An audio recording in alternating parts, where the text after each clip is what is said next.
the feats should be quite similar as well. You have a little bit more affinity and joy in seeing Trump doing shit. I do not, and that's basically the only difference. Did you see him at the National Black Convention for Journalists? Do you see clips from that? Let me tell you something. No, you can get the best comedic writers in the world. You can get the greatest comedic writers in the world. That shit pissed me off. You couldn't do it. You couldn't come up with it. No, that shit pissed me off. So good. That shit pissed me off. And it was not because Trump was bad. Trump was amazing. He did exactly what he had to do. Loved every second of it. But why do you invite him? If you're gonna talk to him like that, why do you invite him?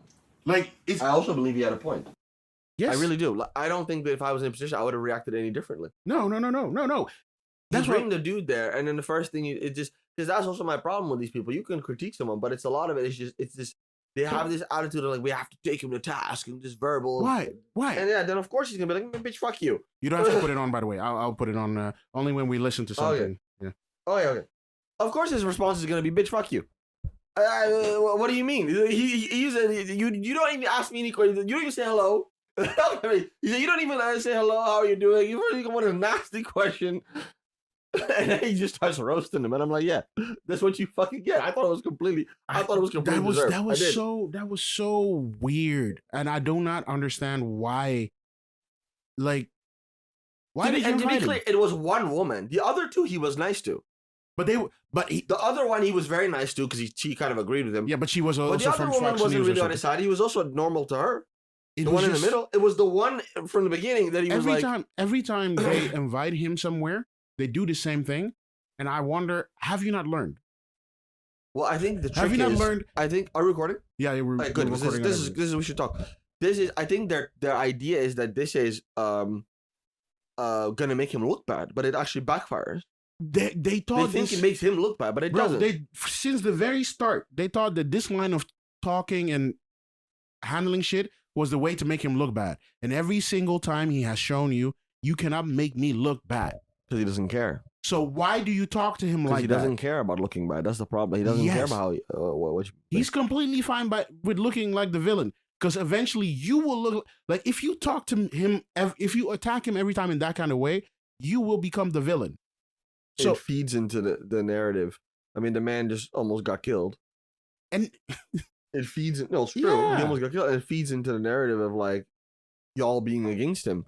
I believe they are. It's not even I believe. It's very obvious that they are actively against him. And it's very much we have to do whatever we can do. It's good? Yeah. No, it was not good for you? No, is it good now? Yeah, it's good. Okay, I was almost sure. It very much feeds the narrative that they have to get rid of him by any means.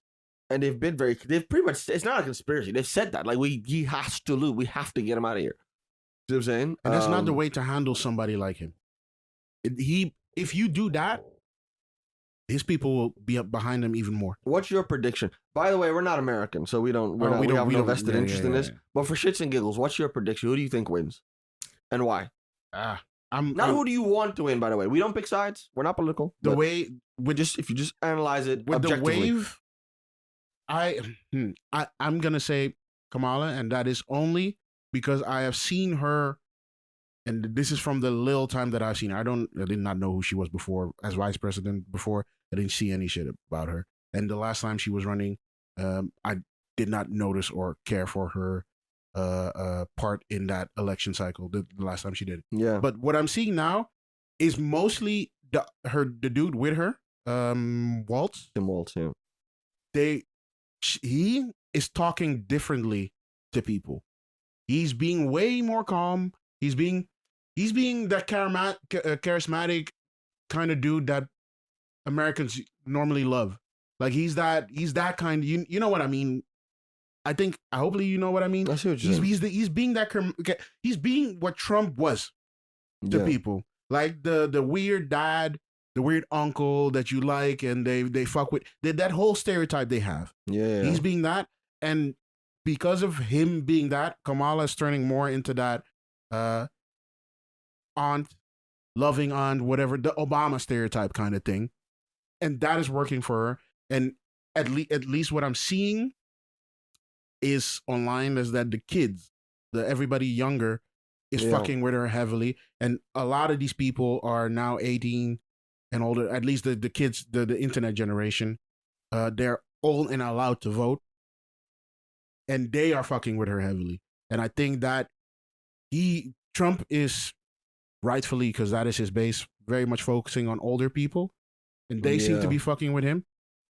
But the young people are fully on her side, and she just needs to sway a couple older people instead of the full young vote like Trump. Trump needs to convince kids more than Kamala needs to convince old people. That's what I feel like. Yeah, that's a good point. It's a good point. I think for me, it's really close. It's a toss up. A couple of months ago, I would have said the Democrats have no chance. Yes, they have no chance. They're losing. But they figured something out. They figured something out with this Kamala thing. They got on this Kamala train. Kamala's come through. It somehow worked. She's come through with a new sauce. Well, she's come through with a new sauce. This was not the sauce she had before. She's figured some shit out. And I feel, my feeling is that Waltz edition she had changed some shit before she but it picked up with him. It picked up with him. Yeah, it picked up with him. But you're right. Let me not discredit the fact that she already had some of that sauce going. Yeah, the memes, the clips of her dancing, all the shit she got going on. Like, if you would break it down in generations, my feeling says that millennials and Gen Z? Yeah, Gen Z really my issue fuck is with her way more than she's Trump. doing really well with a demographic that notoriously doesn't vote, even if they can. That's the only problem. Young people don't vote as much. Yeah, but that's why far less like. So that's the last. Yeah, but that's piece why in the puzzle they have to figure out. That's why I think it's very good that she's doing good there, because if she's doing very well, they might vote. They will vote, because we saw that with Obama as well. He was doing very well with them, and they came out. Did they? Okay. They came out more than before. Let me rephrase. But it's still doing really well with a demographic that doesn't notoriously vote, which is in general the Democratic problem, right? The Democrats mostly do better with younger people, but younger people are not as likely to vote. So younger people, literally, a young person will support and tweet and do all this thing and not go outside to vote. Literally, that's sort of the challenge. So, whereas an older person might not do so much, but they'll just go vote because it's like they just do it. So it's a challenge. Yeah. I think she wins. Very close, but that's a problem. I think she does win. If she wins, but by very but really, and it's really, it honestly to me, it's almost a coin toss. But I think she wins by just. What's a your little reasoning bit. For her? I think she wins. You said before Republicans got this in the bag. Yeah. But the reason I think she wins is not so much so. Well, it is related to how well she's doing, but it's more so related to how the degree to which the Republicans really have not figured out how to deal with her. Yeah, that's the thing that which is weird makes to me go. This is now a problem, because it's one. If she was doing well, but the Republicans had a coordinated line of attack to which an effective one that was working, then I would say okay. Because Hillary Clinton was also doing well, but Trump just had something that was working. Yeah, he was throwing in them jabs. Like Hillary Clinton was doing really well. Everyone thought Hillary Clinton was going to win. People forget that it's a long time ago, almost 10 years ago. It was the emails or something that fucked her over. The emails, crooked Hillary. Oh, the crooked Hillary line. That he doesn't have one for Kamala. He hasn't been able to figure this out. What was his?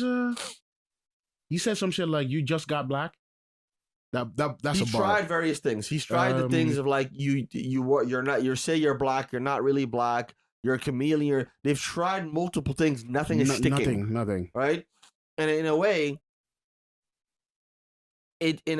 she is a bit of a cheat code. Right? She is a bit of a cheat code. She's the ultimate. She's a complex person to sort of tackle, because she's a woman. She's mixed race, so she's black, but she's also not only black. She's also Indian. She's also Indian. So big community there. There's big community a woman. There. She's a prosecutor. They don't know where to they don't know where to start. She's too complicated. Anyway, and she doesn't have a thing like she's energetic. She's fit. She's she's charismatic. They can't really find a thing to stick to. I think it's mostly the last point you said. Like, she's young, energetic. She's not fit. slow. And she's making Trump look bad, in the sense of the way Joe Biden made Trump look good, in the sense that Trump is way more fit than him. Trump looks old now. Every time he He's talks, the oldest one now. yeah, He's the oldest one to even be running in general. they don't seem to be able to get around that. They can't figure it out. Like, dude is old. He looks old. He talks old. When I see videos of him golfing or when he's on Aiden Ross's stream or some other shit, he walks old, slow. Like, everything about him he is old because he is.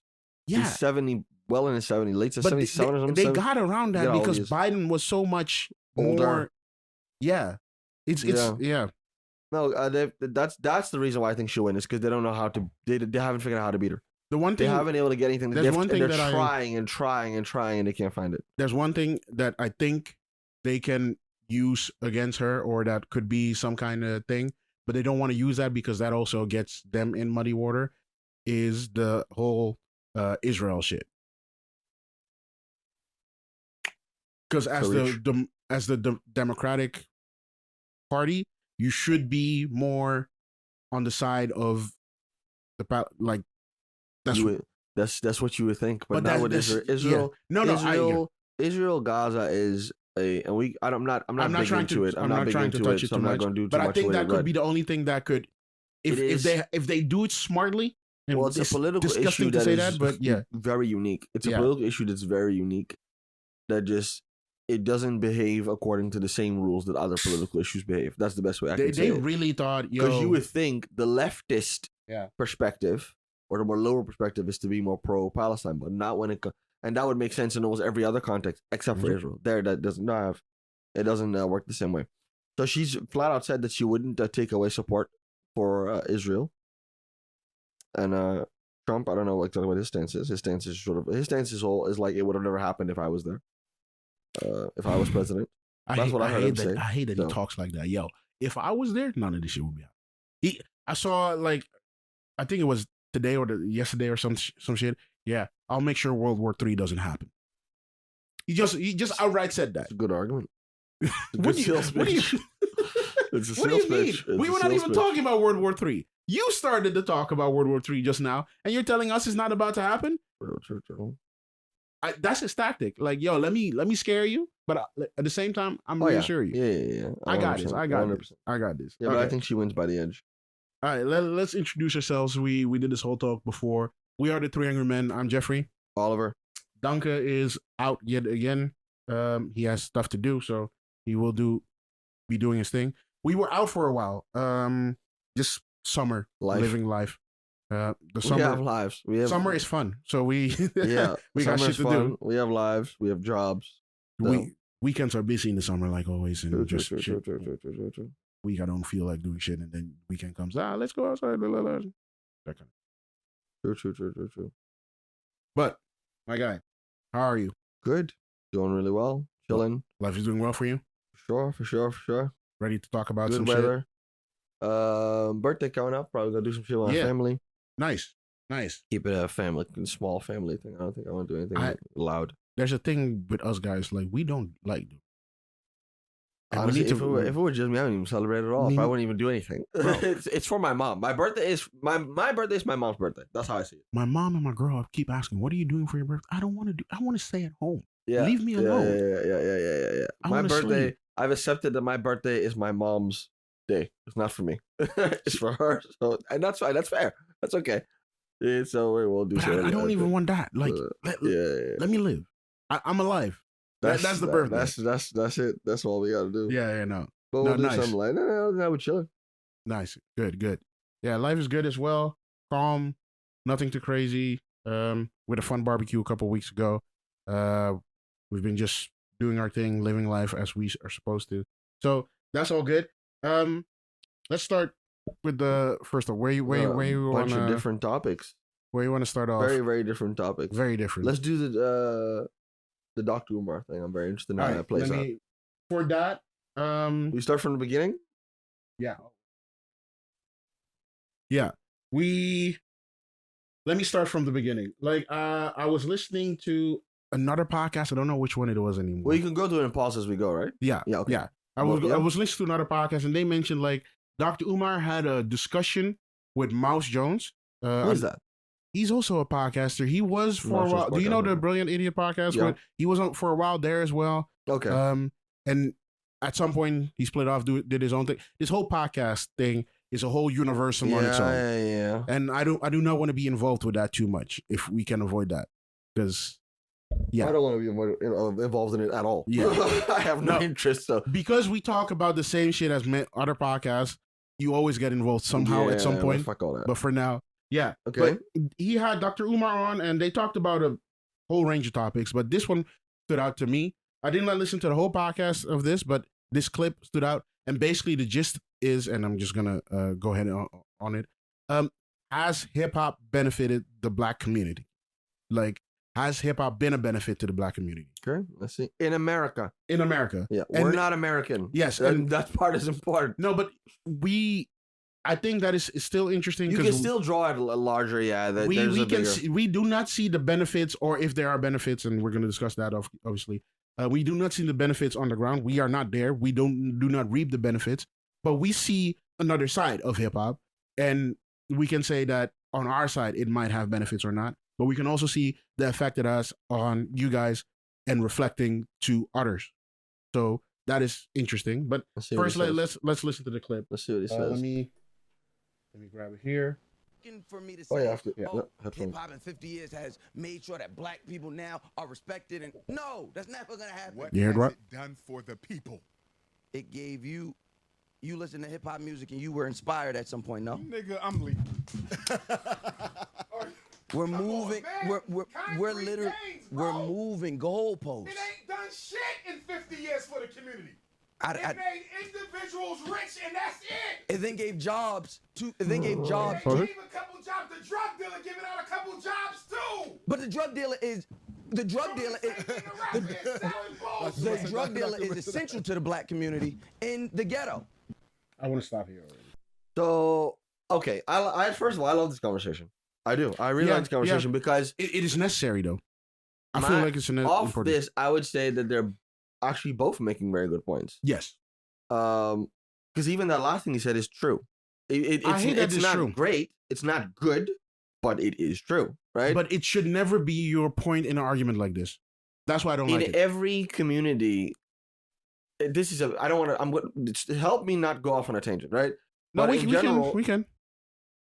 Criminal organizations or criminal activity play a role in society. 100%. Especially organized crime. And in almost every community, the Italians had it with the mafia. You had the Jewish mafia, Asians, any group you take, they have criminal organizations that play a role. Yeah. That sometimes, to some degree, has some benefits, some pros to the community. A lot of cons do, a lot of negative stuff, a lot of bad. No. For me, but there are some things that they contribute to. If you want to have a conversation about benefits, you cannot talk about anything criminally or non-savory.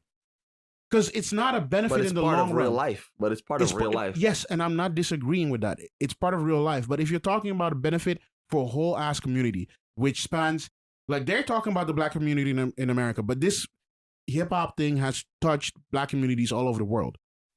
If you're talking about the benefits, you cannot talk about drug dealers because drug dealers do way too much harm. Okay, well, if we look at the kind of he said, he said drug dealers giving out jobs too, and I think his point was like, yeah, but that's part of part of the economy, right? Like these things are part of the economy, and it is the. But it's not a net benefit. The fact that a drug dealer net, I mean, I think that's very debatable. Because for every drug dealer that gets money and can pay for his family, they are destroying another man's or woman's life and destroying another family. But it's not a net benefit. It depends on how it's done. It does not depend on how it's done. I respect the hustle. I respect the work ethic that a drug dealer must have. I'm not promoting crime. Crime is bad. Don't do crime. No, but I want to say that I'm not against your point. You're right. It has a benefit, but it is not a net benefit, and it does not improve a community because it causes an imbalance. It doesn't improve. I don't think it improves the community by itself, but I think sometimes it's like, and this is, I don't think it's a coincidence that literally this is not about Black people. You take any group of people. Yeah. Any group of people. Yeah. And there is within that community criminal organizations sometimes, and that's where it comes into how it's done. is it a criminal organizations or criminal organizations that are just taking and destroying, or is it one that has some If you sort wanna of have code that of discussion- ethics or some sort of principles by which they look at it more as like a business and they actually try to give back to the If you want to It's have, still not if you want to good. have that discussion, I think the way hip hop has made drug dealers is even worse. They use, if you want to say like there was a code of ethics, there was a way they were doing stuff. There was yeah, and that's the problem. That's what doesn't hip hop exist has anymore. made Yeah, that worse. It that's was what. something. Yeah, but I agree. The, That's the, what I the mean. gangs, the groups were doing something yeah, well. I always think Or- of the. I don't want to say well because it's not, but you know what I mean. No, but I always think of the, again, it's the degree to which it's organized. Yeah. I always think of, again, the Italian mafia who would also just fund business, just legitimate business. They would give them the money to do the business. And again, if you didn't pay the money, they come cut your legs off. But so, that's fucked up. But Yeah. there is it's a bigger conversation because at large, if you go to other countries that are maybe less developed, the government and government institutions kind of run like criminal organizations. So it's really not that different. But sometimes it starts with that, and that creates some sort of, that creates some sort of infrastructure. And then on top of that, when you get more wealth, then you can stop doing the criminal. So that's the trajectory you see with For many me- groups of it around the world, is that it starts with that and eventually you move out of it. for me, this touches on what Umar says here as well. And I don't like to agree with Umar often. No, neither do I. But this touches on what Umar said here as well. It's an individual thing. That what you're saying is individual benefit. Depends It's on how you not go a about community it. benefit. Depends on how you go about it. Because I this is my main point with the drug dealer thing. It causes a disparity in the community. There's no baseline. The baseline is lower because of drug dealers. The top line is higher because drug dealers make money and they have more money and they would be doing fine. It But the depends on how you go about baseline it. will always be lower because they are causing people to be addicted and supplying them Depends on how with you multiple go drugs, about it. which causes more problems in It families. And depends on how you go about it. How it's depends how. in There's no practice, way it to wasn't do it good. nice. It wasn't good for the black community in America. That's obvious. It was horrible. Right? No, It there's was no way to horrible. do it nice. I do not see a It way. depends on all sorts of things, dude. It depends on what you're doing and how you go about it and who you. It's For like, this example, it's a big for this because drug dealing is very. I'm talking. Okay, maybe. Okay. The problem is, you're talking specifically about drug dealing. I meant in general the idea of crime and criminal organizations playing a role in the economics of a community that can be in part beneficial is kind of what I mean. I See what I'm saying? I understand that point, And but the I cost still can be greater than the benefit. That's sure. I agree. I'm still there. Like for me, when you're, and this is a larger conversation they have and a larger conversation we probably all should have.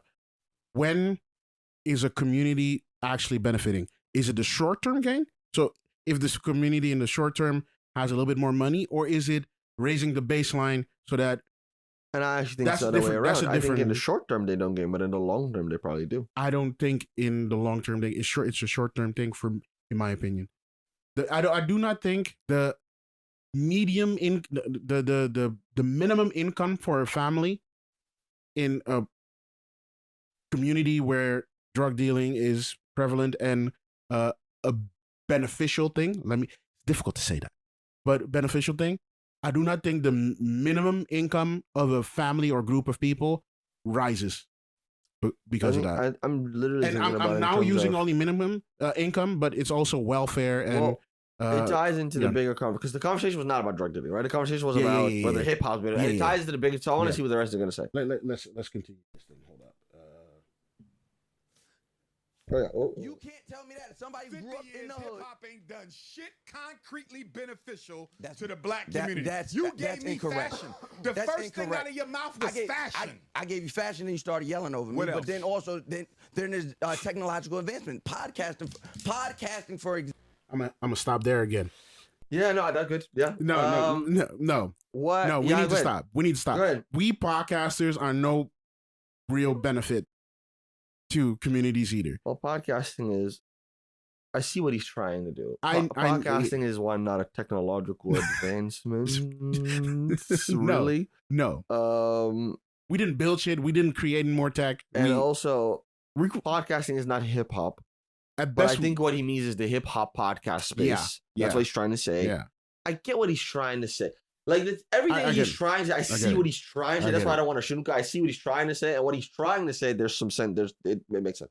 But I also 100%, 100%. I do not disagree. Like with his sentiment, and it's difficult because he has not been able to express himself. Hip-hop is a culture that has provided jobs. Right? It's provided economic opportunity in the form of jobs. Yes. And that counts for something. And I get what that means. It does count for something. For me, the larger question, is it a net benefit? It has provided for jobs, but it's not something, it's not sustainable. Well, let's see what else he says. Yeah. Example, look at all the black people that now have access to jobs and ways to make money due to that. We're still talking about rap. We're still talking about cinema. We're still talking about these camera operators, these new people coming up with new. Let me make it real concrete for you.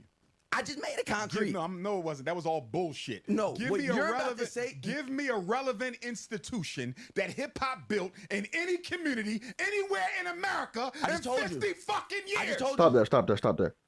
That is the point. That is where I agree with him. Right. Yeah. So this is the key. This is the key thing.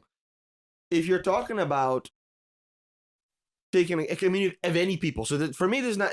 We're talking about black people in America, but you could take it applies to any group. Wealth comes from ownership of assets and infrastructure. Yeah.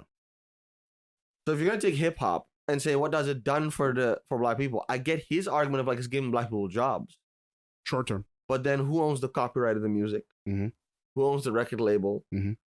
Who owns the streaming platforms? Mm-hmm. And that's what he's trying to say. Yeah. What institution, all right, has been built?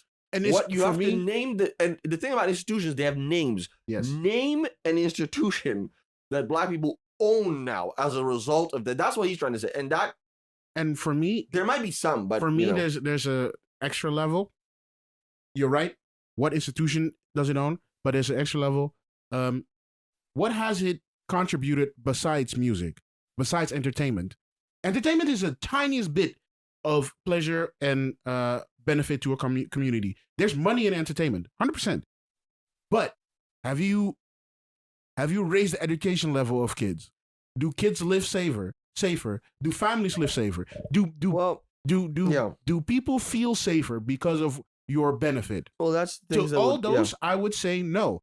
Kids are doing, and this is maybe a stereotypical view. I'm not there, but in America, for black kids, there are two options to get out. And for them that are struggling, there's two options to get out. It's music or sports. What they think is not true, but it's what they think. Yes. What they think is true. Has hip hop benefited to giving kids more outs?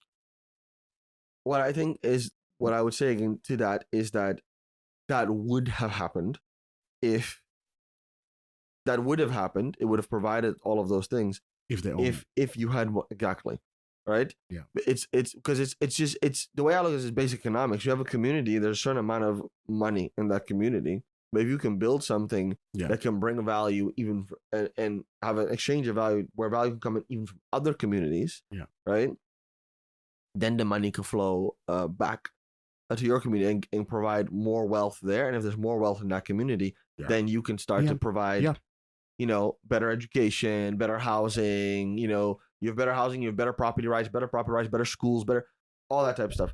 That's what I think is getting at. So he's having the thing is he's having a conversation on a different level than the other dude.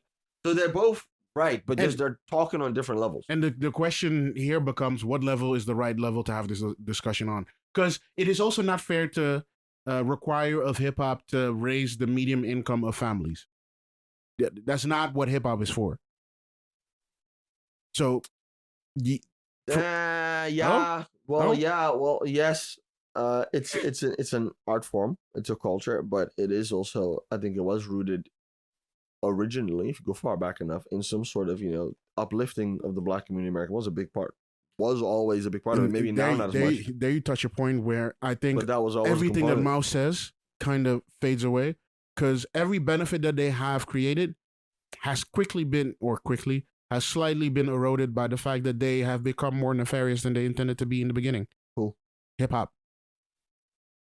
Like, wow. The fact that you started off saying, hey, we need to get these drugs out of the communities. We need to get these kids in schools. You need to get out. And now you're glorifying all that shit. You're making it more fun.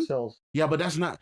if it sells, that does not mean that it uplifts or as a benefit to a community. Well, if it would have made, I see what you're saying, but my focus really on the ownership of the assets, because I think that even if you own the assets, I think this is a combination of things. If you own the assets, you could sell all that stuff. Look, if you and have make the money and then still go uplift the community because you have the money to do so. You would have the ownership. You need the ownership of the. I think at a certain point, hip hop was the biggest genre in the world. Yeah. There's no ownership of a streaming platform of anything. They were the biggest genre in the world, but they didn't do anything. If you look at how tangible with K-pop has done it, which is different because they have a country behind them. Right? Oh, that's so that also a makes it thing trickier. later. We didn't put it on the list, but it's an interesting thing we can. Yeah, talk but about. if you look at what K-pop has done, yeah, and that they own the shit. And I remember this, and this ties into this. It sounds like a tangent, but it's not. I remember there was a guy on Earn Your Leisure who was talking about Afrobeats. Mm-hmm. I was talking about how you could have the same discussion with Afrobeats, where has Afrobeats brought something to the African community, the African diaspora, Nigerian diaspora, maybe more specifically. And he was saying, well, all this shit's owned by European and American record labels. So no, they keep the money there. There's and then the question again becomes, thing, well, why don't you? K-pop, they own their shit. Yeah. Right, with Afrobeats, there's one thing that I can give a counter to that, and which I don't think hip hop has to the same degree. Tourism. Afrobeats brings tourism. There's the tourism. There's the events Hip-hop, also. There's the events. Events, and although like those are not always owned by Africans, but often enough they are, and they happen in Africa, which is also important. With hip hop, I feel like because of the image hip hop has now, not before, but now, tourism is not a thing. I would not travel to these places for what hip hop is describing to me. Yeah, but you don't have. They didn't have that option. That's not. But they didn't have that option. But a thing that you can. Afrobeats is just a different genre and inherently works different. But that's the difference there. K-pop, your point, and I think you're fully right on that. The beauty of the business of K-pop, to me, there was one thing that I heard. But it also comes with culture and mentality. But there was one thing that I heard a while ago that was super interesting about K-pop. K-pop is counted in Korea's GDP. Yeah. They don't see it as a separate thing. In the GDP, they say K-pop has earned this country this much. Yep. And that's interesting. Yeah, well, they don't play around. This is the difference. And this is why we come back to the same discussion that we always have. Other communities, for some reason, they seem to play a little different. They just don't do that. They over there, I know a little bit about it. I watched a doc about it. You lived there for a little bit. No. Well, no, I mean in K-pop. Oh, I didn't live in South Korea. No, but I know I watched a doc in the ones and they were explaining how you have these companies. Oh, we're gonna go on a tangent. It's a good one. But you have these companies there that are pretty much in charge of this industry. Yeah, it's very top down. They select talent. You have all these kids that are trying to get the attention, but it's very much they select talent. Yeah, you sign a contract. They start as kids. From what you eat to who you fuck, they're in charge of. Everything is under control. Everything, right? But it gets to their businesses, right? They understand what they're doing. Listen, we're exporting. The Europeans love this. We're exporting this there. Oh, the money comes back here. It's and do you know what it brings? It brings a couple things. Back here. It brings money to the Korean economy. Yep. It brings tourism because tourism, more big money, tourism, a lot of tourism, more money. Yeah. It brings European workers and European families and American workers and American families because they see Korea good and in a great light. They want to come there. They want to work there. They become valued employees, employers, and workers in that society. So they give the society even more money. Yeah. All those benefits. Yeah. It's just from having some people be trained and dance. They are being trained in a cruel way. Yeah, no, it's vicious. This shit's crazy. But you're right. That's you're how they do right. it. And it's a tangible bit. And you can't just come. No. That's the mentality also. You can't just. Universal knows they can't just go to South Korea and say, "Oh, let us do." No, you know what happened? It's not going. They'll send your ass straight back. What happened? It won't work. An American label wanted to do a K-pop group. They got a K-pop people. They got a K-pop label said, "Okay, we want to do K-pop. We partner and we do this shit together." Yep. They dropped a documentary on Netflix for this shit. We should watch and talk about it at some point, because I've seen half of it now. This shit is insane. They take these little girls as young as 13, 14 years old and as old as like 18, 19. So that's the range. They bring them over to a random place in LA in this case. They take them away from their parents. They train them for like a year and on. They keep them hidden from people. They do not know information. They just train. They have no idea about when they might become a K-pop star or not. They just train. And then they put them through a cruel survival show. And then they make a group out of them. This is a real thing that happened. And it's currently a documentary on Netflix. And there's a group out that did this. Yeah. K-pop has every little finger in it. When you watch a documentary, you do it through the companies and institutions that exist in that country. You cannot do it and in that without culture. them. You can't do it without them. They won't let you do it. They're the only ones that know how it works. That's another part of it. They're the only ones who know even how to do it. If you try to do it by yourself, it wouldn't even work. That's a good point. This point wouldn't even work. I don't know if you saw this. Tyler, the creator, had an interview and he talked about white rappers tarnishing hip hop, as it were. Did you see that? Funny because he hangs out with a lot of white boys, but I vaguely heard this. Yeah, but okay. But this hits I don't that. agree, but fine. This hits that. There's this rapper now that he sounds a little bit like a Southern rapper, black Southern rapper, Ian. Ian. Okay, his name's Ian. He's a white rapper. White rapper. Okay. The weird thing is, if this was Korea, he would not know or would not be allowed to do anything that he's doing. It would be closed off. They would have said, if you want to do this, you come train with us. Yeah, you come through Arthur. They just excommunicate you. You're part of a label of us. Yeah. And then you're gonna come through. Right now, they excommunicate you. And that's not even if you're not Korean. You don't even make money. If you're a Korean person that they don't pick. Right? It's not just about only Korean. If you don't go through the proper channels, right? If you've not been verified, right? Then it's not happening. And to a degree, Afrobeats and all African music is to a similar extent. No, it doesn't have to a degree. If you want to be counted as an Afrobeat artist, you first need to be vetted by some Africans. They need to agree to a degree that you are part of them. You need to be featured with them. But not economically. Not culturally.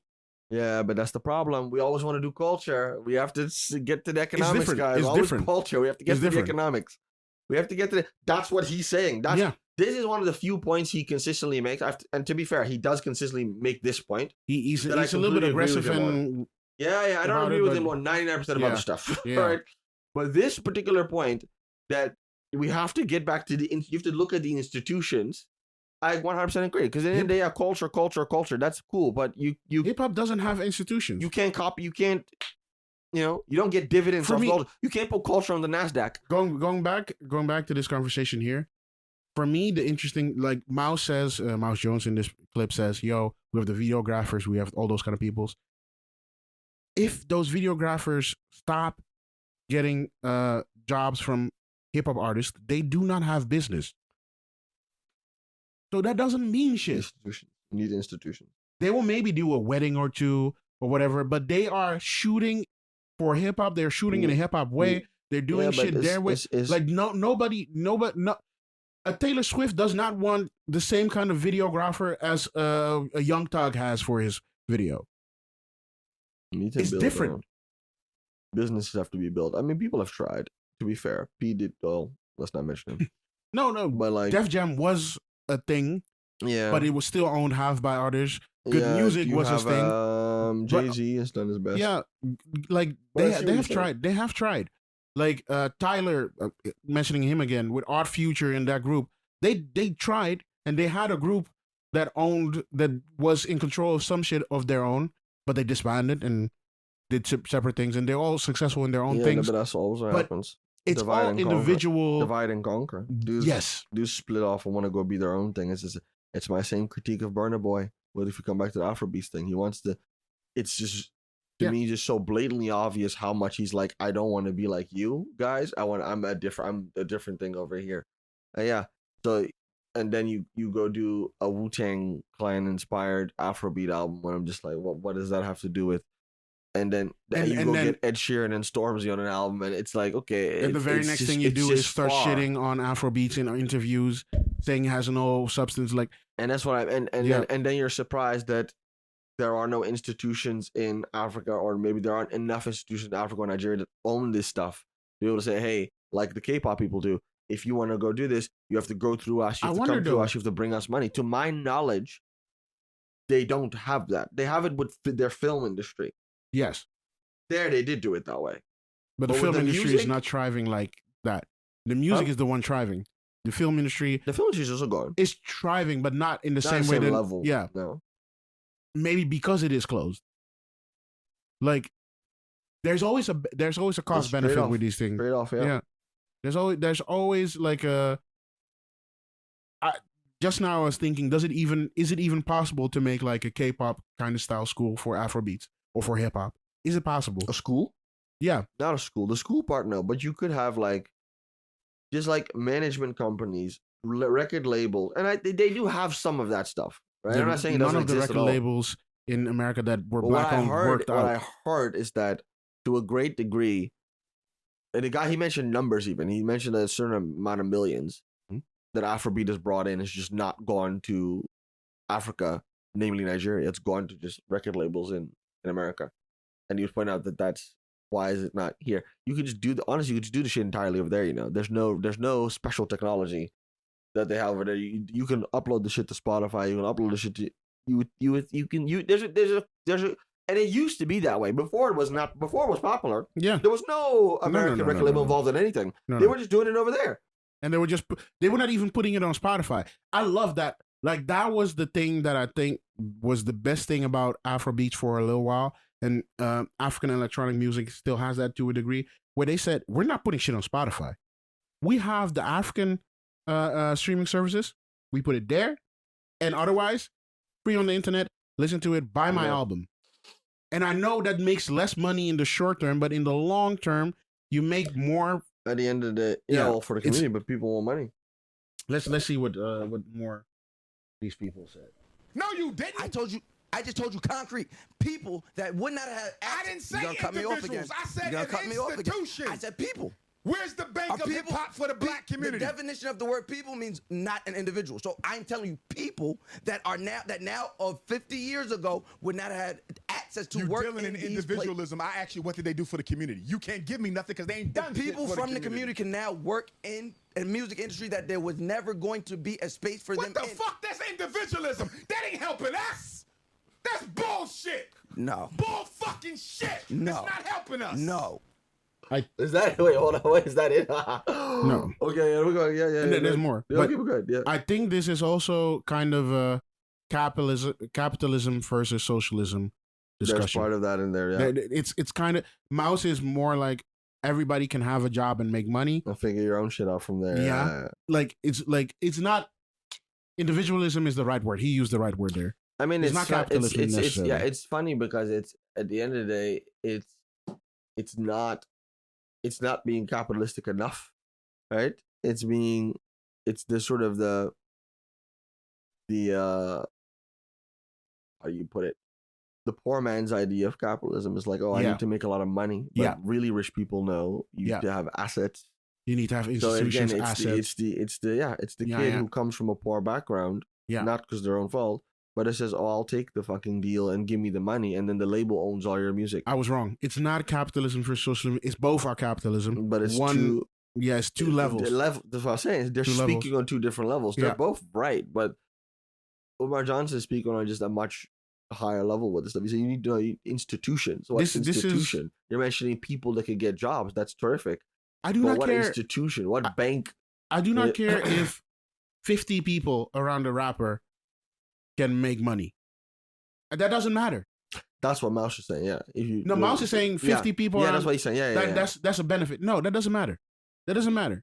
You need an institution that is then owned. Because if 50 people around that rapper are making money, you still have that girl that has to go be a stripper, that dude that has to be in McDonald's or whatever else you can imagine at the lower level that rapper cannot touch.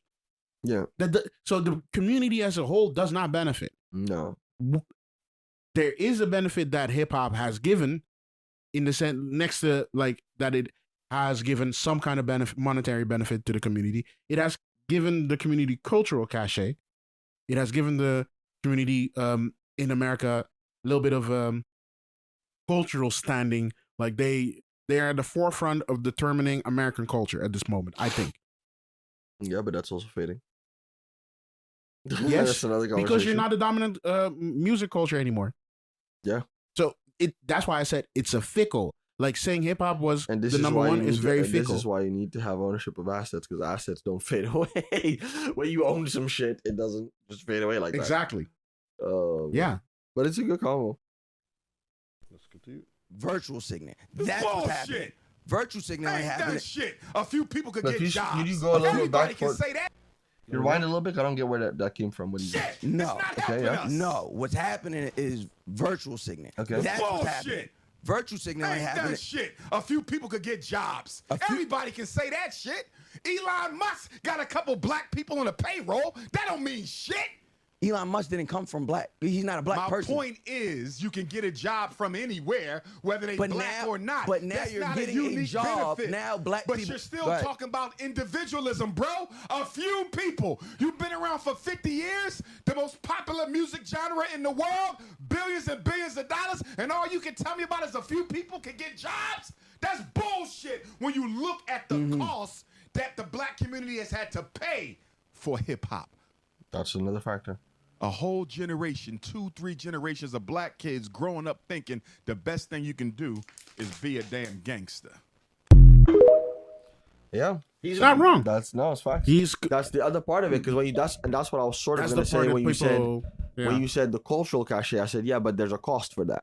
And this is the And you cost. could argue that the cost is higher than the benefit in many Mhm, ways. You could easily make that argument. It's like, yeah, okay, you're cool and did it, and but you know, it's great when you can sell it, right? A gangster is great and cool, and when it's in a music video and it's safe. When it's outside of the music video, you know, you go to prison.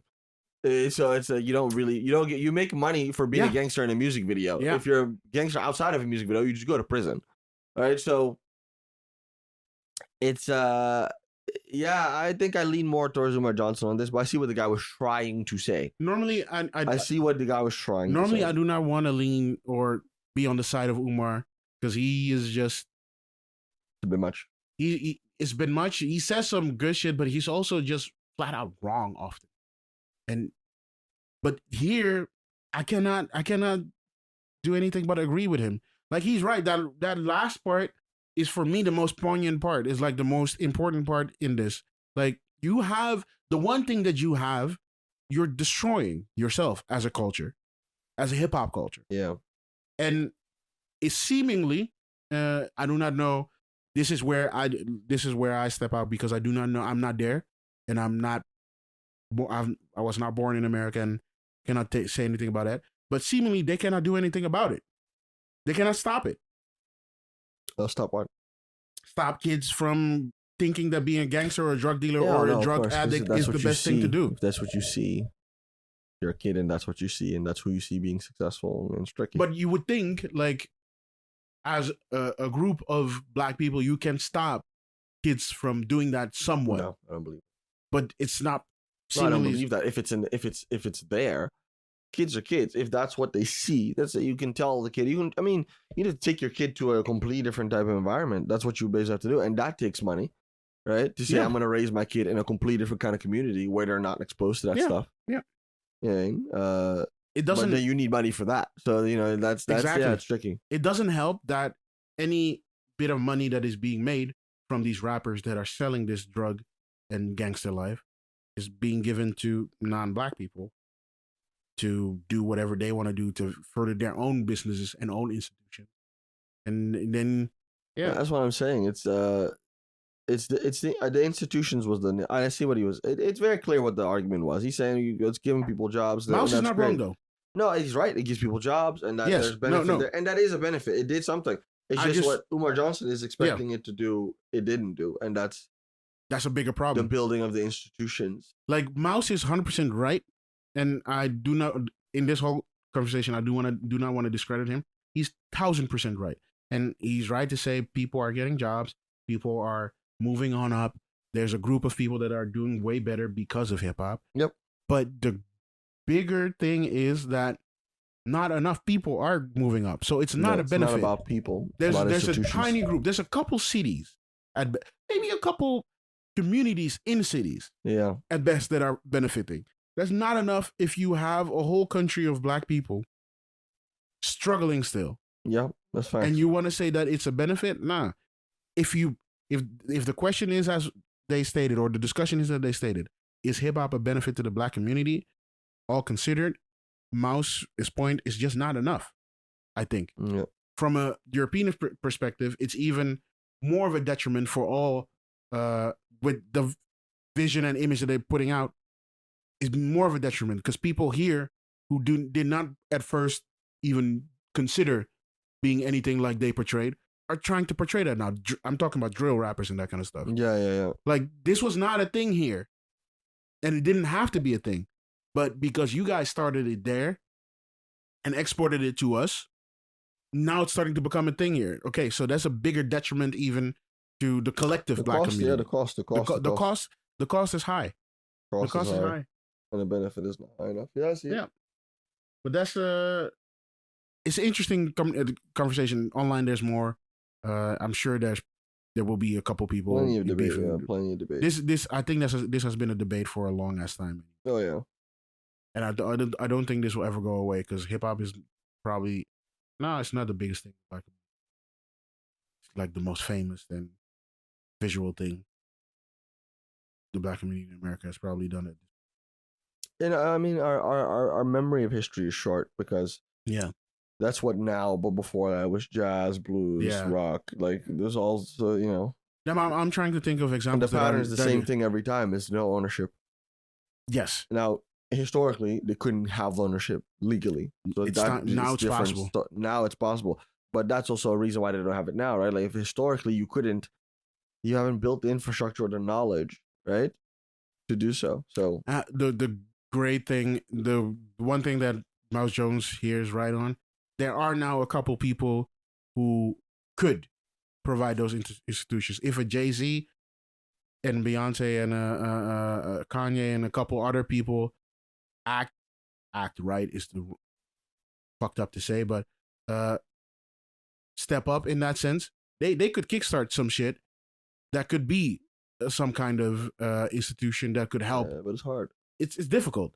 You're asking people to basically put all their money into a lot of big guesses. Yep. And that's difficult.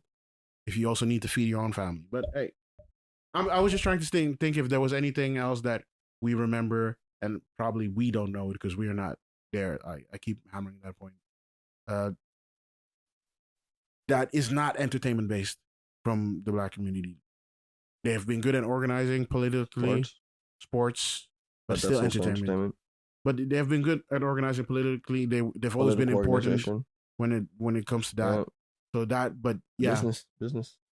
business Stuff. to a degree. Yeah, actually, but mostly entertainment business. So, but yeah. See? The other topic we wanted to talk about is you shared this one. Yes. Ghost jobs, like Ghost jobs, fake job listings. I'm noticing those as well, but yeah. Basically, Go it's a ahead. phenomenon. So it was this clip from Bloomberg. Basically, it's a phenomenon of fake job listings. So companies are posting more and more fake job listings. So these are job listings that are for a job that either doesn't exist at all. So the company has no such job that they're hiring for, or it's for the job that the company was hiring for, but it's already been filled, but then they leave the job opening up. Or they were going to hire for it, but due to budget cuts, they're no longer hiring for it, but then they leave the job opening up. So it's two conversations. There's one where they're very deliberately putting out job postings that aren't real. And then there's another one where they're leaving job postings up for longer and than they actually need to be. And the interesting thing for me that you said was it ties a little bit into this quiet quitting thing we talked about. I think that one of the last times we recorded, because basically quiet quitters are looking at extra jobs, and they're trying to attract the quiet quitters kind of. Yeah, I mean, I or think keep them in their database for when they actually have a job. yeah. Well, in Yeah. general, the fake job listings thing, what they're saying, the argument why companies do it is so they can have a talent pool that they can easily pull from, because they might not always be looking for. It's actually the opposite of what employees are doing. They're looking at a couple companies like, okay, if you have a job opening, I will apply for you. And now the companies are doing the same thing. Like, okay, if you are available, I'm trying to hire you. Well, I mean, let me create my pool already. It ties into the bigger conversation about how, people's relationship to work has changed dramatically in the last 10 so years fucked up by in COVID. Western society, and it's just more so rooted in very fast-paced, very temporary. So the whole thing about, you need to switch jobs every 2 years. Yeah.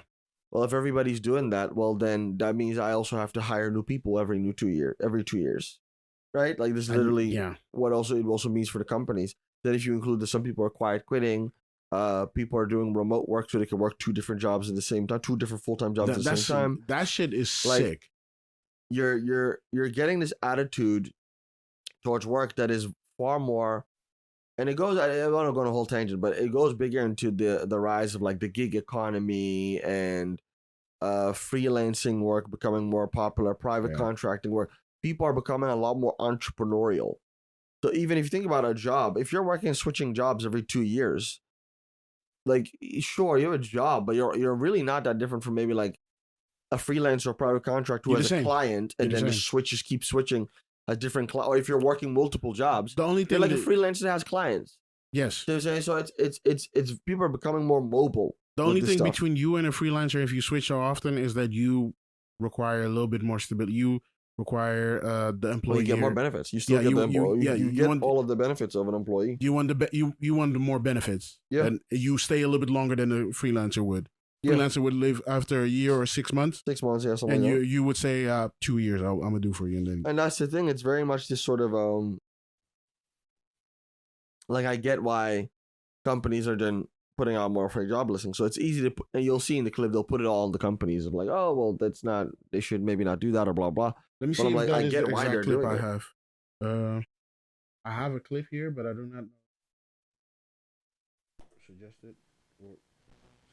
Cooler than expected, but over the past 3 months, payrolls are up 170,000. That's certainly a good enough clip to keep the labor market healthy. According to June's Job Openings and Labor Turnover Survey, commonly known as JOLTS, the number of unemployed persons per job opening stands at 0.8, indicating a tight labor market. Job openings and labor turnover, known as JOLTS.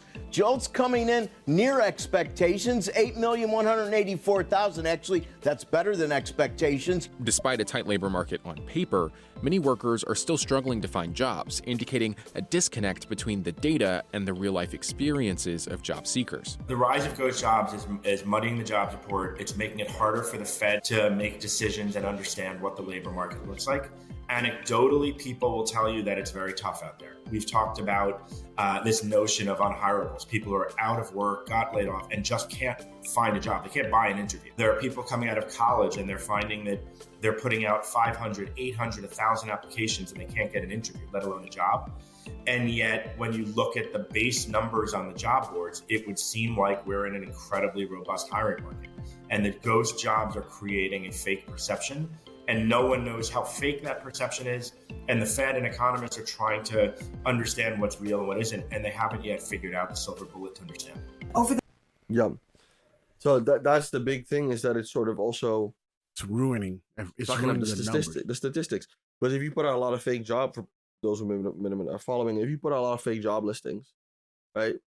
Eventually, that's what they use that to calculate, the state of the labor market, and figure out how many job openings. That's job openings to labor turnover survey. I would almost feel like they're doing it on purpose because they did not like what happened after COVID, when there were more, when employees had it so much easier switching. After and during COVID, there were just so many jobs. Mm-hmm. They just could go anywhere. Mm-hmm. Like the amount of people that I saw switch jobs and went from left to right to, do whatever. They took every 6 months or something. They tried out something else because this employer did not want to let me work from home anymore. So I got angry. Or they didn't have a new laptop for me, so I switched and I went to another one with new laptops. Those are the kind of level of things that I heard and saw online and also saw around me. And now it seems like it's way more difficult for people to get jobs, but they want to keep up that perception for some reason. And I do not know and understand why, really. But I mean, they mentioned a couple of reasons. They mentioned that obviously they want to keep their talent pool open. Yeah. So they can easily hire. So you could argue that it's maybe a vicious cycle sort of effect. Like first, you have all these job openings, right? And you have more openings than people. So it's actually hard for companies to hire people, right? So that you have first that it starts like that, and that's the actual reality. Yeah. Companies then dealing with this issue say, okay, well, it's hard for us to find people, and we know it's a labor market where it's hard to find people. So even if we don't need people right now, let's preemptively make sure we have listings out there all the time to have people coming in, so that when we do need someone, we can very quickly get someone. But then what that then leads to is you have all these openings that are out there that further exacerbate the perception, right, that there's this big labor market where there's all these openings and anyone can find a job, when really it's actually it's not the case, and people actually finding a hard time to get jobs. A much harder time than it actually is. So yeah, I think that's the reason. I think people also said that it's a way for companies to make themselves look good. Yes. Yeah. So that's another one. If you put a lot of job openings, that makes sense. It makes it seem like you're growing, you're making money and all this other stuff. Especially after recently where they have fired an insane amount of people, especially in tech. Most companies don't look good anymore. Like people, at least I know for me as a UX designer, I saw online a lot of people saying, yeah, go to Google, Apple, go to all those kind of places. Apple did not fire too many people, but Meta and Google, they slashed whole departments almost. And it would make sense that people look at them now a little bit weird for like, yeah, I don't want to work with you. But if you pad yourself with a couple ghost openings, you look immediately a little bit better. Like, okay, you guys slashed, but okay, you guys are still. Spotify was one of them as well here in Europe that basically fired a bunch of people. Mm-hmm. If they would pad with some things, that would make sense. Yeah, I've seen a couple of those ghost positions pop up on LinkedIn. How do you know there were ghost positions? Mostly, at least here in the Netherlands, they mention it in it. Like, this is not a real position. This is just yes. What's the point of that? They want to have a conversation so you could be in a database. And I've noticed this. That's one part, and the second. I think we have laws for that. That might be it. I think that there might be a law for that, but also the second. I know that we have rules here about making job postings. Yes, you can't just put just whatever. Yes, you need to be very clear. Whatever, yeah. But they style it exactly as a job position. Yeah. But it's just one little line at the top. If it's vague enough, then yes, it looks like a job position, but it's just that one little line. Hey, we're open for conversation. But what I also noticed is that every time you do want to apply for something, even if it is real or not, and you don't always know that, you need to make an account, and they store your data for a while. So then they make the pool. Well, you make an account where with them or what? Yes. So you have LinkedIn. If you do LinkedIn, you have a LinkedIn account, right? This is what I found weird, and that's why for a while I also stopped looking and applying for shit. They suddenly started requiring me to make an account for everything. Every time I wanted to just, hey, let me share my CV with you as a company. I want to just have a talk. Like, I'm good where I'm at, but I also always want to see what is going on. Mm-hmm. Let me share my CV. No, you need to make a whole ass account, give all kinds of information, and we're gonna stay. And below that, it's always like, yeah, we're gonna store your information for at least 6 months. And that is the whole talent pool idea. Like, talent database. If you have an account with them, they can keep your information, and they can link that to your CV and your information. And they will reach out to you when they feel like it. Yeah, if it is, like, again, it's probably the response to it maybe really being hard to hire people. It's using all of these tactics, but then that makes it, it fucks up the numbers of the job listings. It's a weird place out there for people to, when it comes to jobs. Like, it's it's hard in the sense of there's from what I also know from other designers, and this is mostly tech. I'm speaking tech, but it is. There are jobs there, and there's a bunch of. There are not a lot of jobs, and everybody's fighting for the same ones. And there's a couple of them. There's in tech. There's a group of them that are just being left behind, and nobody's looking at them. So it looks like maybe it's not the same thing as ghost jobs, but it looks like there's plenty of jobs, but people are all going for the same shit. Yeah.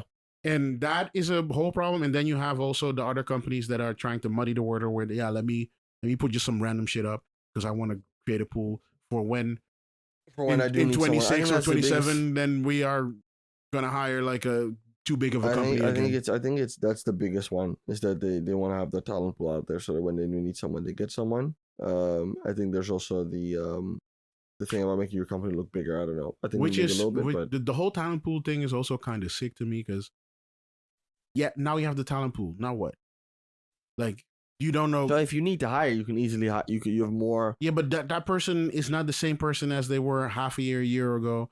When you are ready to hire, that person is not going to be the same person. Maybe they switch already 2 times and they want triple the money you're asking for. True, possible. The pool does not mean anything after like 6 months. That's why they have to keep doing it, to keep replenishing it. That's why they have to keep putting this shit out. That's the problem, right? Yeah, the pool is never done. That's the problem. The pool's ever filling. Yeah. And then you fuck up the thing. So what it does is, and that goes to a bigger conversation of how it affects the perception of the labor market. If those numbers are used to determine the state of the labor market, it's also used to determine, interest rates by the Federal Reserve and things like that. Used to determine minimum wages. Used to determine how much are we year over year. Give more. Like, yeah, you're right. So that's the. If they think, there's a shit ton of jobs, inflation might not be that bad. People are just not wanting to work. Yeah. But if you look at that's what the number they showed before this with the to hire ratio. You see the openings to hire ratio. You see way more openings than from 8 to 10 to 4. Yeah, for people that are being hired. So that means that there's a lot of these openings are bullshit. Because if you really want to hire someone, you hire someone eventually. It's also like it also allows I think it's also a way for companies to be pickier. Yes, I was about to say that as well. But companies company owners are weirdly picky. Yeah, they're more picky these days. But for no reason. You're asking. I saw a junior designer thing. Like within design, we use a program called Figma. It now exists for the podcast for the people that are listening. It now exists for like about 8 years. Okay, I was gonna say a little bit. 5 to 8 years, something like that. That's not old. I see a junior position for a UX designer. 10 years of experience. 10 years. Why? 10 years. 10 years. This shit doesn't exist. 10 years of experience in something that exists. 5 to 8. Yeah, but why are you so picky? Maza. It's just absolutely. No, they're going crazy. Why do you require somebody who just finished school, a junior, to 10 years of experience, already have like 2 to 5 years experience? It's vicious.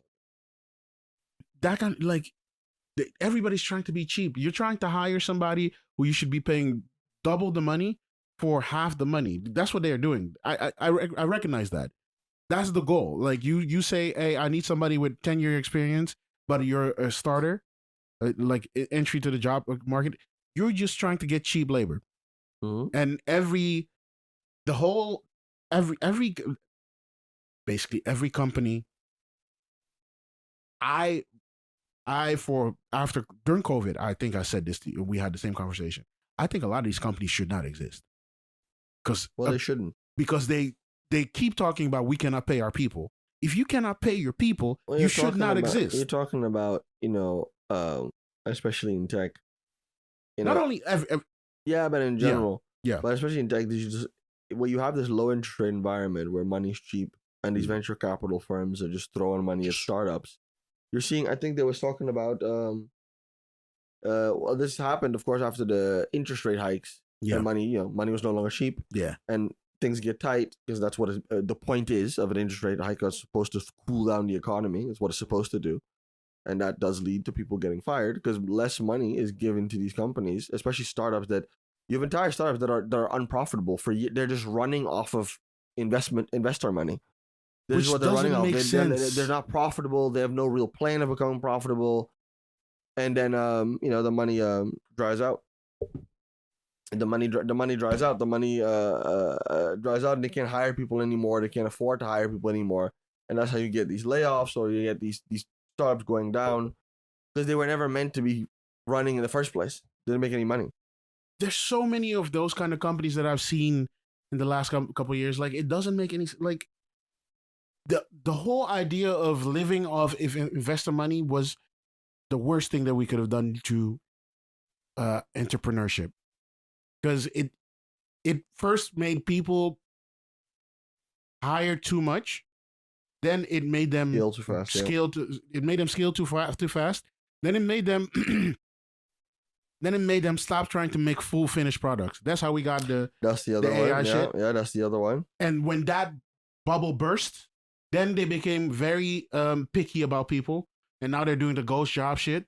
Now they're angry that people do want some. People want to work comfortably. Like, if you want to work from home, which is now after COVID should be a very regular request. Hey, I want to work from home 2 to 3 days a week, not a full week, not the full 5 days, but hey, I have a kid. The kid is 1 or 2 years old. I want to be able to take care of them and not have to pay for childcare for a child. I only know the Dutch word. You know what I mean? Like, you don't want somebody to Childcare, daycare. That I don't want to pay for daycare too much. I want to be at home. Like, that's a reasonable request as a company owner. But for some reason, a lot of these companies should not exist. That's the thing I keep going back to. And this topic here, the ghost jobs, makes me feel the same way. A lot of these companies should not exist. I even go back to during COVID. We said a lot of restaurants went down, and we saw that on everything. A lot of these restaurants should not have existed because they were clearly not paying their people and not good enough. But yeah, it's weird. It's weird. To me, this whole thing, just the ghost jobs, is also just a weird development, and we're gonna get weirder and weirder and weirder. We had one final topic. What was it? The AI thing, right? The AI thing. Yes. Wasn't that the last one? Yeah, that we just were talking about it. We can That was it, right? Yeah, that was the last one. Yeah, go ahead and share that. Good. With the one with the one with the lady? No, with the basically the technology. Let me go. So we were talking before. Mhm. There's an AI that released that I saw and that we both saw. I think you called it Claude or something. Claude is an AI. Yeah. It's Yeah. by the company called Anthropic. I actually have an account for it. I've used it before. And it's an AI that is supposed to help you write code super easily. I think it does other things as well. It does other things, but it's that's supposed the to be main. really good at the code. But that's for the main thing that I saw, at least online people using it for. But that to me sparked a whole feeling, conversation, sense of worry. Mhm. And it hits another video we were looking at where a lady, we saw a TikTok video, a lady was discussing, hey, one of the worst things that AI is doing to people is making climate change more of a disaster, because that enforces desertification, which enforces people or farmers to lose grassland, which informs farmers to lose money, which informs them to go to terroristic organizations, which causes global panic and problems. Blah blah blah blah. Which led big explanation tangent thing, which led to me that there is one big question, and the whole code AI thing leads to this as well. People do not understand what AI is. Yeah, that's what the conversation was. That is the big thing that gave me a sense of worry. Like, we have all these apps and things that have this nice sparkle animation, and then when you press a button, certain things happen. You get a nice image or a couple images you can choose from, or a text that gives you all information, or a video. But people do not understand how that works and why that works. and how that works might be a problem in certain ways.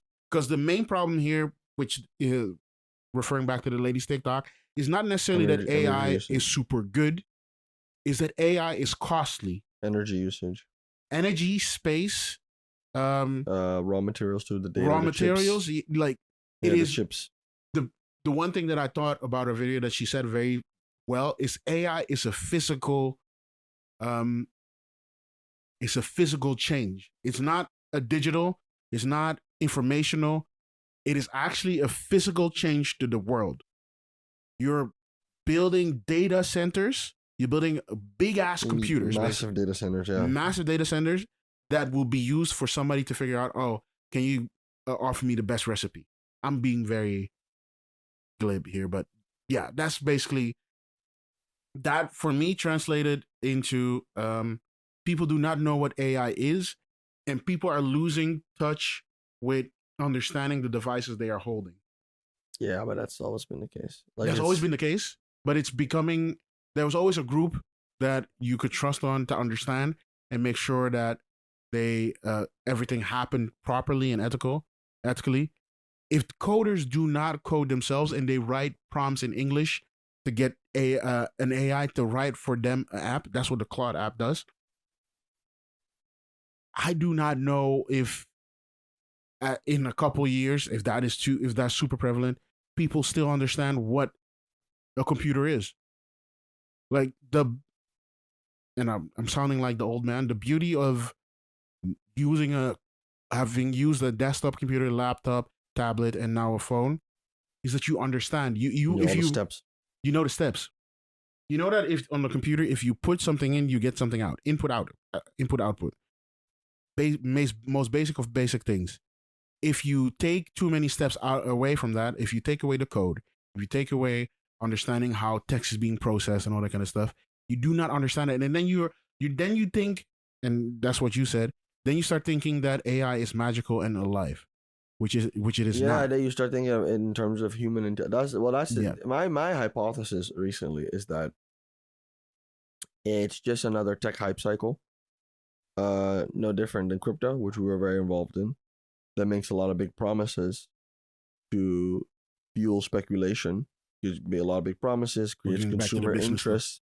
Creates consumer interest, consumer hype. It's a bigger conversation about how valuations in companies currently are very much the degree to which they're driven by virality and online hype. Yeah. People underestimate the degree to which, $1 million investors that are invested in things like Tesla and Microsoft just watch YouTube like everybody else. I think people forget that. Which is insane. I think people think that those people live in some special ivory tower where they get special information, which they do also, but they also just watch TikTok videos. So and again, I was watching this quick side tangent, but I was following this guy called Gary Stevenson. He has a YouTube channel called Gary's Economics. And I think I've seen that, yeah. Yeah, he's getting more popular. He was a top trader at Citibank. He was one of the best traders in the entire world at a certain point. And he was saying something very interesting. I watched an interview with him where he said something very interesting. He said that as a trader, he said economic analysis mostly is bullshit, right? And the ones that you see on the media and the news are just, it's an entertainment product. The best economists are traders. And they get paid a lot of money to not tell anybody how things really work. Yeah. But the point that he was making is that when he was a trader, he would read the newspaper. Because even though he knows what they say in there is bullshit, he needs to know what you think. So because that's how you move. Yeah. Exactly. Yeah. So to bring that back to the AI thing, I think plenty of top level people and investors know what it actually is. But they need to know what you think it is. And if you think it's something that's going to disrupt and change the entire world, okay, that means that you're going to buy products or push up the stock of this company. So I should buy early before you do that to push my stock up. And that sort of creates this sort of hype cycle. I think it's 50-50. I think a part of them is like you say, they do know what AI is. They do understand what it is and what it isn't. And they're just looking at how we as regular humans look at things and trying to move on that. I think there is a group of people that do think AI is magical. And then anybody who works on an LLM, large language model, is literally trying to build a new intelligence. Yeah, but I don't think that's the people with the big money. I think that's people with big enough money to start companies and start up be in the first couple phases of these stupid companies. I think like a couple of these hardware shits, the Rabbit shit, was investors like that. Because how do you build something like that and not have dumb people like that prop you up? I disagree. I think that's actually a very good example of the opposite. Maybe a combination. If I'm an investor and I'm looking at this kid who's gonna build this Rabbit, this tool, in the middle of an AI hype cycle, I don't need it to work. I just need you to hype it up and sell it to enough people to make me money. I don't need it to actually work. You see what I'm saying? So if you're thinking like that, but then we're getting back to the whole problem with the business part that we were talking about before, where evaluations are just fucking nothing. You're giving money away for shit, for just air. Yeah, because I know it'll make me money. You know what I'm saying? That's the point. Yeah, no, because the one thing. Yeah, but that's the strategy, right? So this is what I'm saying. It's a branding thing. I think they're all collectively, and especially the Sam Altmans and people at that level. I think her name is Mira Murati, the CTO of the. They know what the thing actually is and what it actually does. It's basically a text interpreter. It looks. They know give what it it text, actually is, and but if you create this sort of hype, it pushes up valuations. And if it pushes up valuations, you make more money. You're worth more money. That's what my hypothesis is currently. Because I think that and then it plays in well, because even the part of like playing into the fears of it, I think is part of it. Because you have the sentiment of people, these researchers and scientists, that are like, oh, AI could be very dangerous. But again, they're more on the theoretical part of it, mostly. They don't have the source code of OpenAI and how it actually functions, because it's called OpenAI, but it's not open source, by the way.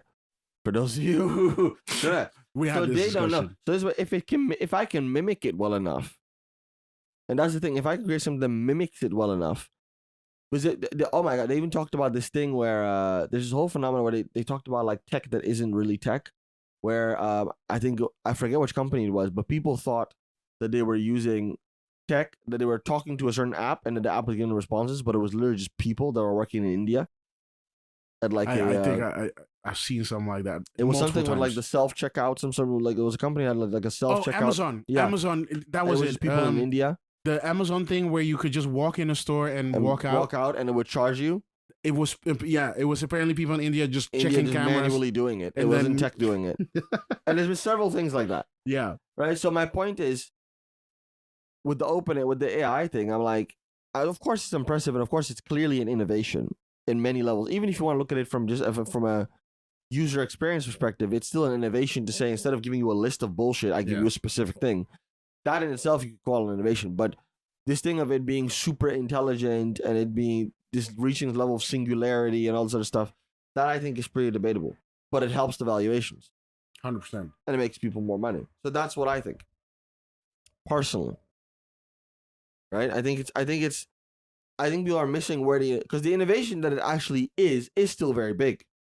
What I hate about all this, it is still a very big innovation. Just like crypto was still a very big innovation. It's just they turn it into like, and this is going to create a metaverse that we're all going to do. They take it too far. You see what I'm saying? Here I have to, crypto is not an innovation. Or at least I don't know yet. Blockchain technology is. Blockchain, okay. Fair. What I hate about all of this, also what crypto did to all this, what AI is doing to all this, is that we're not getting products out of this. We're not getting anything useful out of this. OpenAI is the only useful thing I feel like we have gotten out of this AI thing. On a mass scale. Only thing that's useful enough to be mentioned.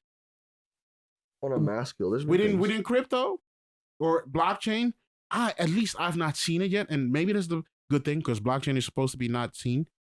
But there's no everybody who's tried to make a proper product out of this shit is either making another fucking chatbot, which I don't need, which nobody really needs. You mean with AI? With AI? Yeah. Or they're making something that talks to OpenAI, which, why are you making a company? Why are you making a company for an extension, basically?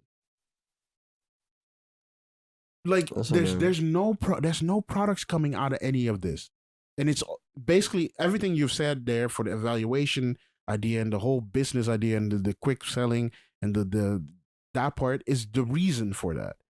I mean, there's a bigger conversation around the degree to which, because there are products coming out of it. They're just coming from established companies because they have the tech and the They have the resources tech and the and money to do yeah. it. Yeah, you can There's nothing- actually argue that a Microsoft and later an Apple and a Google are the only ones that can. They've added features They have features, yeah. to their, so it might not be an entirely new product because they can add a feature to a product they already have. For a company to come completely new and from scratch to start a whole new product, people are trying, like Claude, but it's another chatbot. If we properly invested in proper companies instead of trying to get quick money, there would be more. I feel. If you tried to support a proper humane rabbit or one of those kind of companies, there could have been already one right now.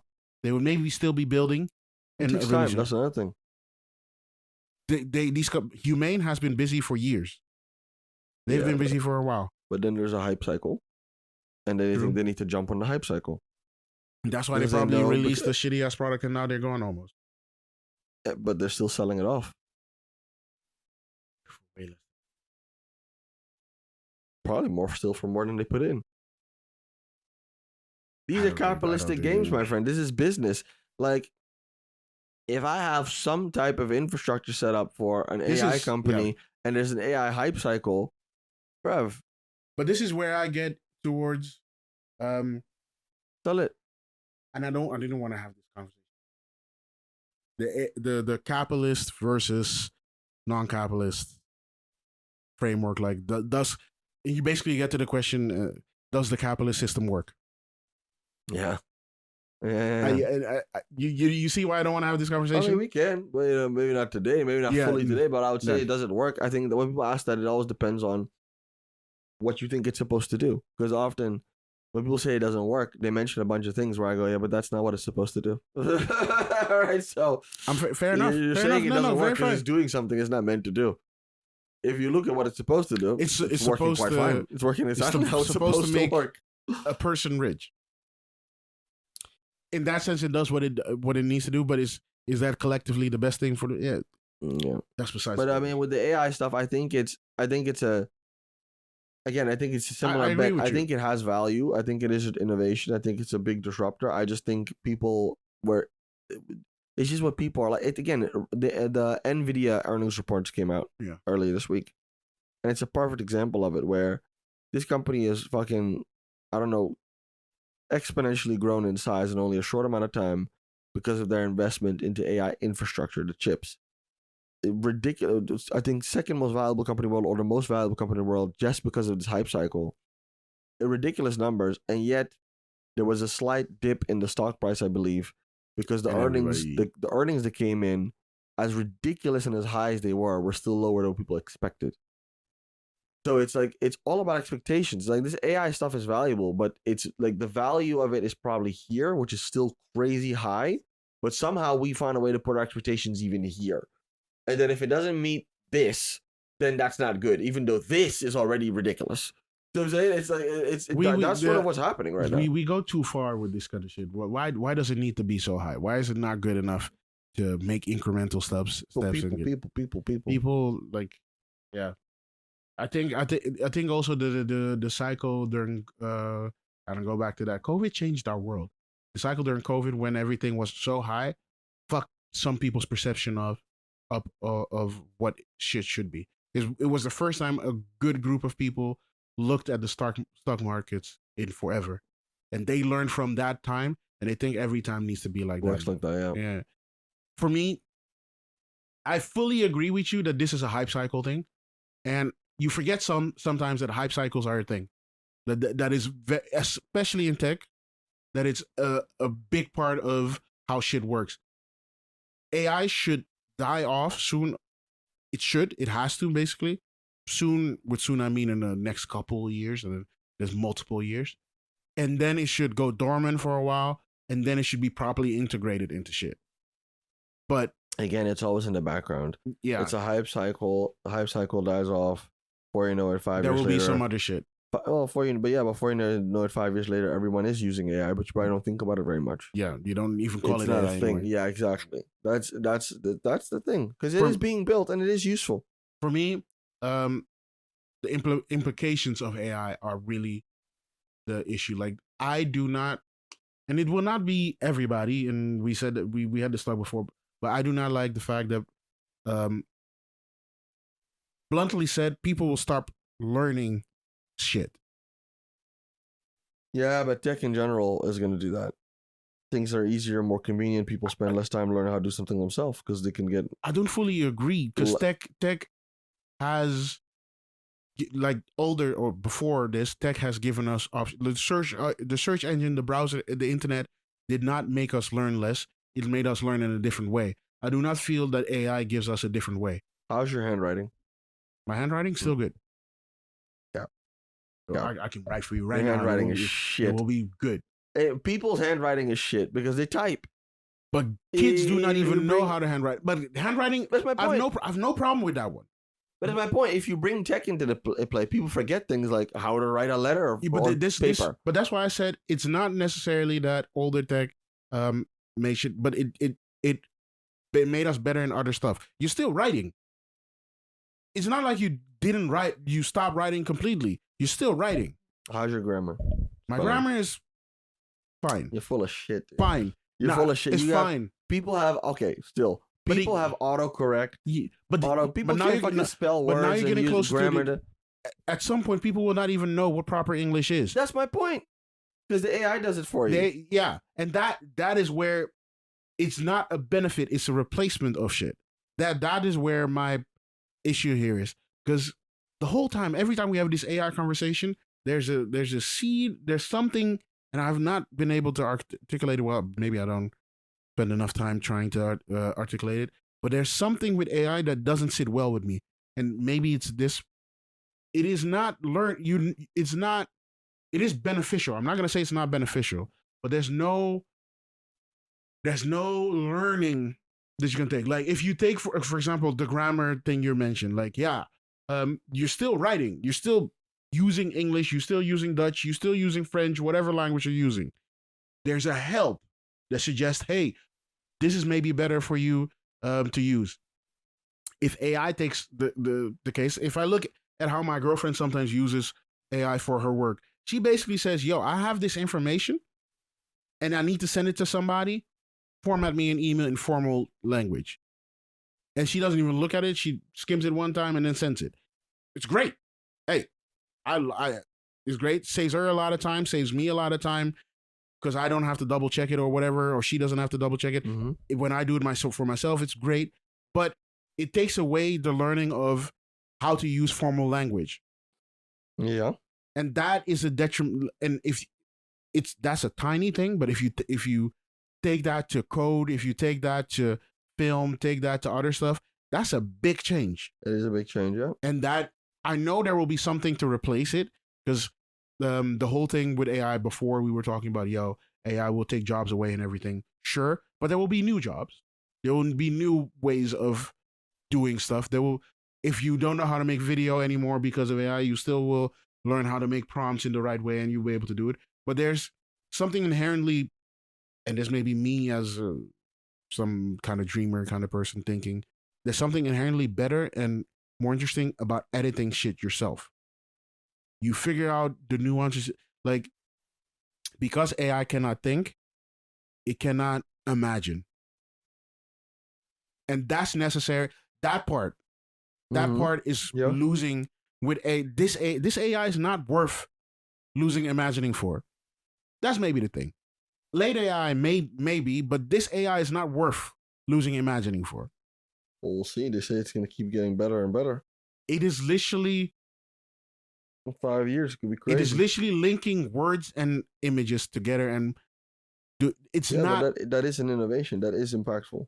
Yeah, but it's not imagining. Yeah, but maybe it's not bringing stuff further. It's not giving you ideas. Yeah, but we know that. And this is my point, right? When I say we know, I know that. Other people might not know that. We know, yeah. That is still a big innovation, right? The fact even if you take away, okay, it can't think for itself. right? And it can't come up with anything new itself. But its ability to do things faster that you now don't have to do, Yeah. right, is still a tremendous innovation. So you take that example of your girlfriend writing the email, and it's like, yeah, it's not coming up with something revolutionary. It understands language and knows how to write a formal email. Yes. But that's still time that you don't have to spend writing that email. And I I almost would say I would prefer if only people who know about the shit that they're prompting for should be able to use AI. But that's impossible. That's not how it works. That's not how it works. But that would be my. But I'm still trying to formulate this thought because I still feel like there's something off about all of this, and there's a bigger issue that we're not tackling. And I feel like this is the closest I've gotten. There is a literacy or learning skill that we're losing, and with every innovation, like if we talked about before, with searching, when Google brought you search results, yes, you stopped searching for shit yourself, but you still learned. If you got into a Google result, people use AI for learning. AI can actually be very helpful. In a different way. AI can actually be very helpful with learning because it's more of a back and forth. I used it a lot for my test when I was studying, but for tech stuff, I was learning it very much. I was using it very much for that. It's pretty good for that. You'd be surprised. We keep going back to this. You know how to use it. Yeah. You're more technologically minded. You understand why the AI is thinking in certain ways. You understand it is linking certain information together. So you understand, okay, I need to ask shit in this kind of way. I'm more about that little niece or nephew that we all will have that is using an iPad now, and at some point they will need to use AI. Will they understand what is going on behind and be able to grasp that, or will they just learn how to write prompts? Yeah. Well, there's a difference between the two. Understanding the stuff behind and writing prompts for that, or just learning how to write prompts, are two completely different schools of thought. But it's a further conversation we can have. Let's wrap it up for now. Good. I thought it was a good. Good. This was a good one. Let's cleanly wrap it up. Good topic. I think when Dunk is here, we can talk more about the first one, the hip hop topic. I'm sure he has thoughts on that. Yeah, as well as the job listing thing. Job listing thing. So we will be back. Yeah, hopefully next week. Right? This time we're intending to keep it going again. Yeah, once every 2 next 2 weeks. So thank you for listening. We were the Three Angry Men. Just to now, I'm Jeffrey. Oliver. And you can find us on all platforms where podcasts are being played. So Spotify, Google Podcasts, YouTube Podcasts. Google Podcasts is gone. Now YouTube Podcast. The PodTrack and other places. And you can also find us on YouTube and on Instagram, X. We don't have a Threads account, but at some point we may. Follow us, comment, like, share. Let us know what you thought about the episode. Let us know about the certain parts, which parts you like more. What do you want us to talk about? And we will consider that. And thank you for listening. Peace. Yep.